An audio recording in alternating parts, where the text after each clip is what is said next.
నమస్తే, నేను సిరి.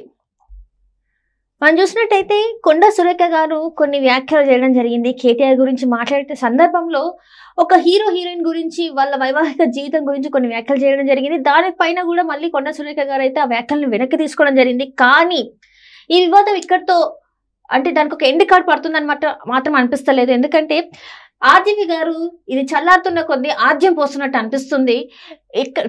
టీపీసీసీ అధ్యక్షులు ఎవరైతే ఉన్నారో మహేష్ కుమార్ గౌడ్ గారు ఇది ఇంతటితో ఆగిపోవాలని అనుకుంటున్నా కూడా ఆర్జీవి గారు చేస్తున్న ఏవైతే ఉన్నాయో అవి ఇంకా ఏదైతే ఈ ప్రాబ్లం ఉందో దీన్ని ఇంకా పెద్ద చేసే అంశంలా కనిపిస్తుంది. సో దీని మీద మరింత సమాచారాన్ని మనకు అందజేయడానికి మనతో పాటు ఉన్నారు ప్రముఖ senior journalist, political analyst C S Rao. నమస్కారం సార్. నమస్తే సార్, ఇప్పుడు కొండా సురేఖ గారు మాట్లాడిన దానికి అంటే ఒక హీరో హీరోయిన్ వాళ్ళ విషయాలు, వ్యక్తిగత విషయాలు మాట్లాడిన దానికి ఆమె ఆ మాటని వెనక్కి తీసుకున్నా కూడా ఆర్జీవి లాంటి వాళ్ళు కొంతమంది దానికి మళ్ళీ ఆజ్యం పోసి ఆ ప్రాబ్లమ్ని మళ్ళీ పెద్ద చేసి చూపించే ప్రయత్నం చేస్తున్నారు. ఒకవైపు ఏమో టీపీసీసీ అధ్యక్షుడు మహేష్ కుమార్ గౌడ్ గారేమో ఇది ఇక్కడితోనే ఆగిపోతే మంచిదని చెప్తున్నా కూడా వీళ్ళు ఎందుకు వినట్లేదు? దీన్ని అసలు పెద్ద చేయాలని ఎందుకు అనుకుంటున్నారు? ఇప్పుడు ఆర్జీవి గారు ఒక ట్వీట్ చేశారని అంటే డెఫినెట్గా దాంట్లో ఒక లాజికల్ ఇష్యూ ఉంటుంది, లాజికల్ కంక్లూజన్కి దాన్ని తీసుకెళ్లాలని చెప్పేసి అనుకుంటుంటారు.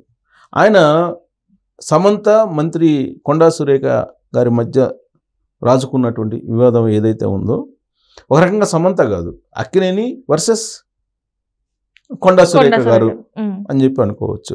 అసలు ఇష్యూ కేటీఆర్ వర్సెస్ కొండా సురేఖ గారు ఇష్యూ అయితే అది కాస్త అక్కినేని ఫ్యామిలీ వైపు తిరిగింది, అక్కినేని ఫ్యామిలీ నుంచి మళ్ళీ సమంత వైపు తిరిగింది. ఇట్లా రకరకాల మలుపులు తిరిగినాయి. దీన్ని రెండు రకాలుగా ఆర్జీవి గారు చూసినట్టు నాకు అనిపిస్తుంది ఆయన ట్వీట్ని బట్టి. ఏంటంటే కొండా సురేఖ గారు ఆల్రెడీ నేను సమంత గారి గురించి నేను మాట్లాడటం అనేది నేను మనస్తాపానికి గురయ్యాను, నేనేదైతే మనస్తాపానికి గురయ్యాను అలాంటి బాధనే ఆమె కూడా పడేలాగా నేను పొరపాటున మాట్లాడేదాను, నేను వాటిని వెనక్కి తీసుకుంటున్నాను అని చెప్పారు. అయితే మిగిలినటువంటి కామెంట్స్ ఏవైతే ఉన్నాయో ఆన్ చేసినాయి అవి మాత్రం యాజ్ ఇట్ ఈజ్ అని చెప్పి కేటీఆర్ గురించి నేను మాట్లాడింది మాత్రం వెనక్కి తీసుకోవట్లేదు అని చెప్పారు. అక్కినేని ఫ్యామిలీ గురించి, అక్కినేని నాగార్జున గురించి, నాగ చైతన్య గురించి మాత్రం ఆవిడేమి రిగ్రెట్ ఫీల్ కాల, ఒక్క సమంత గారి విషయంలో మాత్రమే రిగ్రెట్ ఫీల్ అయ్యారు. ఇక్కడే కరెక్ట్గా ఆర్జీవి గారు రెండు రకాలుగా దాన్ని చూశారు.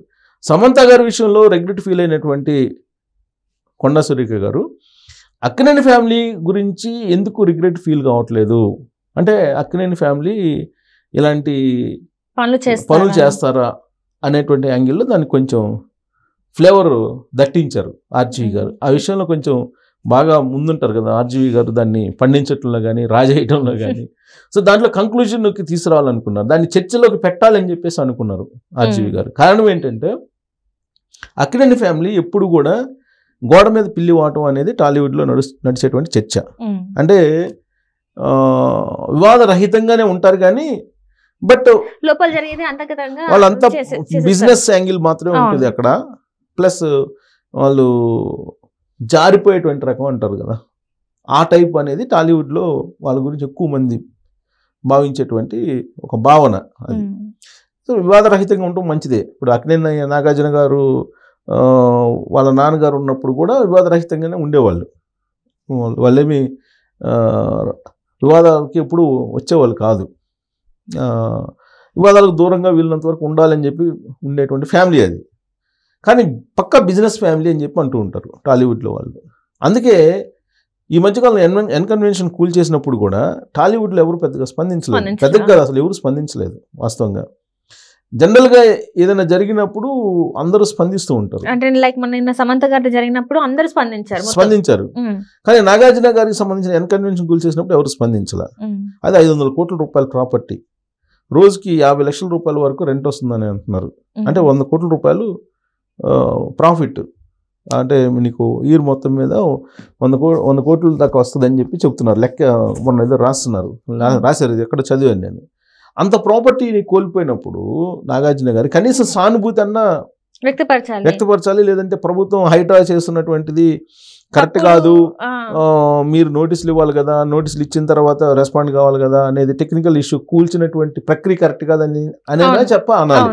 కానీ టాలీవుడ్ అంతా కామ్ అయిపోయింది, స్తబ్దుగా ఉంది. ఎక్కడ సపోర్ట్ నాగార్జున గారికి పలికినటువంటి దాఖలాలు ఏదైనా ఒకళ్ళిద్దరు ఏదైనా వాళ్ళ కుటుంబ సభ్యులు ఉన్నా తప్పితే మిగతా వాళ్ళు ఎవరు చేయలేరు. కానీ ఇక్కడ మాత్రం సమంత గారి విషయంలో మాత్రం రియాక్ట్ అయ్యారు అందరూ. మీరు టాలీవుడ్లో టాప్ పాపులర్ హీరోలు మహేష్ బాబు గారు కానీ, ఎన్టీఆర్ గారు కానీ, రామ్ చరణ్ కానీ, వీళ్ళందరూ, నాని కానీ, అందరూ ఆల్మోస్ట్ ఖుష్బు దగ్గర నుంచి మొత్తం ఆల్మోస్ట్ అందరూ. అయితే సమంతకు ఉన్నటువంటి ఏదైతే గుడ్ విల్, లేదంటే సమంతగా ఉన్నటువంటి ఆమెకున్నటువంటి పాపులారిటీ అనుకో, లేదంటే ఆమె ఉన్నటువంటి స్నేహభావము, లేదంటే ఆవిడ కలివిడిగా టాలీవుడ్ తోటి పరిచయాలు ఉండటము, లేదంటే ఆవిడ మనస్తత్వం నచ్చటం, కారణం ఏదైనా కానీ సమంత గారి విషయంలో మాత్రం టాలీవుడ్ మొత్తం రెస్పాండ్ కావడం జరిగింది. బట్ అక్కినేని ఫ్యామిలీ విషయంలో కొండా సురేఖ గారు చేసింది ఏంటని, ఎన్ కన్వెన్షన్ కూల్చేటప్పుడు సమంత గారిని పోయి మాట్లాడమని చెప్పారు. సమంతని పంపించమని చెప్పేసి కేటీఆర్ అన్నాడు. సమంతని పంపించడానికి నాగార్జున ఓకే అన్నారు. సమంత వెళ్ళలేదు, అందుకే విడాకులు అని చెప్పి అన్నారు. సరే, ఆవిడ ఏ కోణంలో ఏ భావంతో అన్నారు? ఇప్పుడు ఆవిడ భావం ఏంటి? కేటీఆర్ గారి యొక్క మన యాటిట్యూడ్ ఎలా ఉంటుంది, కేటీఆర్ ఎలా ఉంటాడు, కేటీఆర్ ఏం చేస్తున్నారు అనేది చెప్పేటువంటి ప్రయత్నం ఆవిడది. ఆ భావం నుంచి చూస్తేనేమో తప్పుగా కనపడుతుంది. లేదంటే ఆవిడ పంపించండి అన్నప్పుడు ఆవిడ యాక్చువల్గా ఆవిడ బ్రాండ్ అంబాసిడర్గా ఉన్నారు, చేనేత బ్రాండ్ అంబాసిడర్గా ఉన్నారు, ప్రభుత్వంలో భాగస్వామి బ్రాండ్ అంబాసిడర్ అంటే. సో ఆ పరిచయాల వల్ల పంపించండి మాట్లాడతానని చెప్పి అంటువా లేకపోతే ఏంటి అనేది తెలియదు. మొత్తం మీద అది వెనక్కి తీసుకున్నారు ఆవిడ, ఎవరు కొండా సురేఖ గారు. అది వేరే కోణంలో నుంచి వెళ్ళిపోయింది అది. సో కాబట్టి నేను సాటి మహిళగా నేను అలా అనకుండా ఉండాల్సింది, నేను చింతిస్తున్నాను అని చెప్పి ఆవిడ వెనక్కి తీసుకున్నారు. అయితే ఆర్జీవి గారు వాట్ అబౌట్ అక్కినేని ఫ్యామిలీ, మీరు అక్కినేని ఫ్యామిలీ గురించి అన్నారు కదా, అక్కినేని ఫ్యామిలీ గురించి ఏంటి అని చెప్పి అన్నారు. అంటే దీంట్లో అనేక విషయాలు ఉన్నాయి. డ్రగ్స్కి సంబంధించినటువంటి ఇష్యూని చూపించారు. తర్వాత కేటీఆర్ గారు ఏ విధంగా టాలీవుడ్ని బ్లాక్మెయిల్ చేశారు, ఈ డ్రగ్స్ కేసులు ఇరికిచ్చి, లేదంటే డ్రగ్స్ సంబంధించి తొందరగా పెళ్లి చేసుకొని సెటిల్ అయిపోయారు అండ్ చాలా మంది టాలీవుడ్ కి దూరం అయిపోయారు వీళ్ళ వల్లే అని చెప్పి, వీళ్ళ వల్లే అనేది. అంటే టాలీవుడ్ని ఏ విధంగా కేటీఆర్ ఉపయోగించారు, ఏరడం కాదు ఎలా ఉపయోగించుకున్నారు తన అధికారాన్ని ఉపయోగించి. ఇప్పుడు జత్వానీ కేసు చూసాం ఆంధ్రప్రదేశ్లో, సేమ్ జత్వానీ కేసుకి ఈ కేసులకి ఆమె చెప్పిన దాని ప్రకారం కొండా సురేఖ గారు పెద్ద తేడా ఏం లేదు. సో ఆ విధమైన యాటిట్యూడ్ కేటీఆర్ది అనే చెప్పేటువంటి ప్రయత్నం అని చేశారు. అయితే ఇక్కడ అక్కినేని ఫ్యామిలీకి సంబంధించి ఆర్జీవి ప్రస్తావిస్తున్నారు. కారణం ఏంటంటే అసలు అక్కినేని ఫ్యామిలీ ఏంటి, అసలు అక్కినేని ఫ్యామిలీకి కేటీఆర్కి ఉన్నట్టు రిలేషన్ ఏంటి అని. ఇప్పుడు వీళ్ళందరూ రెస్పాండ్ అయ్యారు కదా, అక్కినేని ఫ్యామిలీకి సంఘీభావం ప్రకటించారు, అక్కినేని ఫ్యామిలీని అసలు ఎందుకు లాగుతున్నారని. అసలు వీళ్ళందరూ స్పందించడం వెనక ఇంకో కారణం కూడా ఉందని చెప్పేసి మార్కెట్లో ఇప్పుడు టాక్, లేటెస్ట్ టాక్ ఏంటంటే టాప్ 20 కంపెనీస్లో, కన్స్ట్రక్షన్ కంపెనీస్లో, రియల్ ఎస్టేట్ కంపెనీల్లో వాటా ఉంది బినామీల పేరుతోటి అనేది కేటీఆర్ గారి మీద ఉన్నటువంటి ఒక ఆరోపణ. ఈ అమౌంట్ అంతా ఎక్కడి నుంచి వచ్చింది అని అంటే కేటీఆర్ గారు బినామీలుగా వీళ్ళందరూ ఇన్వెస్ట్ చేశారు. కేటీఆర్ గారు చెప్పినటువంటి కంపెనీల్లో టాప్ 20 కంపెనీల్లో ఇన్వెస్ట్ చేశారు. రకరకాల కంపెనీల్లో, వివిధ రంగాల్లో ఉండేటువంటి కంపెనీల్లో వీళ్ళు ప్రధానంగా రియల్ ఎస్టేట్ కంపెనీల్లో టాప్ 20, దాంట్లో వాసవి అనేది ఒకటి. అందుకే ఇప్పుడు వాసవిని చెరువులో కట్టుకునే దానికి పర్మిషన్ ఇచ్చారు కేటీఆర్ గారు అనేది బక్కా జక్సన్ గారు అఫీషియల్గా ఆన్ రికార్డ్ కంప్లైంట్ కూడా చేశారు. ఆయన ఆల్రెడీ విజిలెన్స్ కంప్లైంట్ చేశారు, ఈడీకి కూడా కంప్లైంట్ చేశారు. కంప్లైంట్స్ అనేక ఉన్నాయి.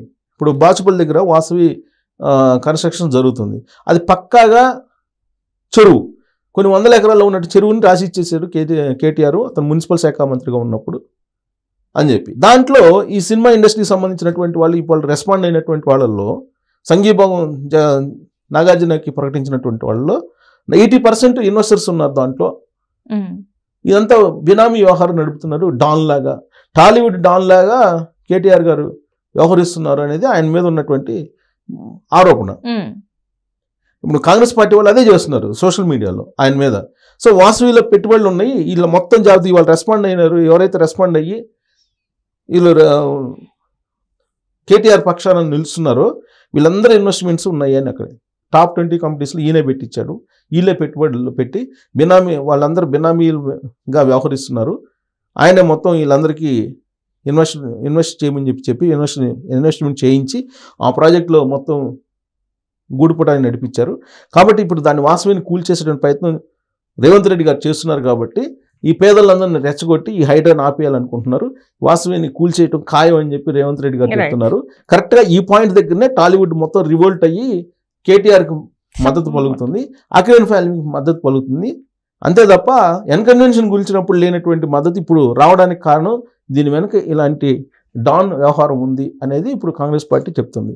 సో దాన్ని ప్రూవ్ చేయాలంటే వాసవిని కూల్చాలి. వాసవిని కూలిస్తే మొత్తం వ్యవహారం బయటకు వస్తుంది. Thank you so much.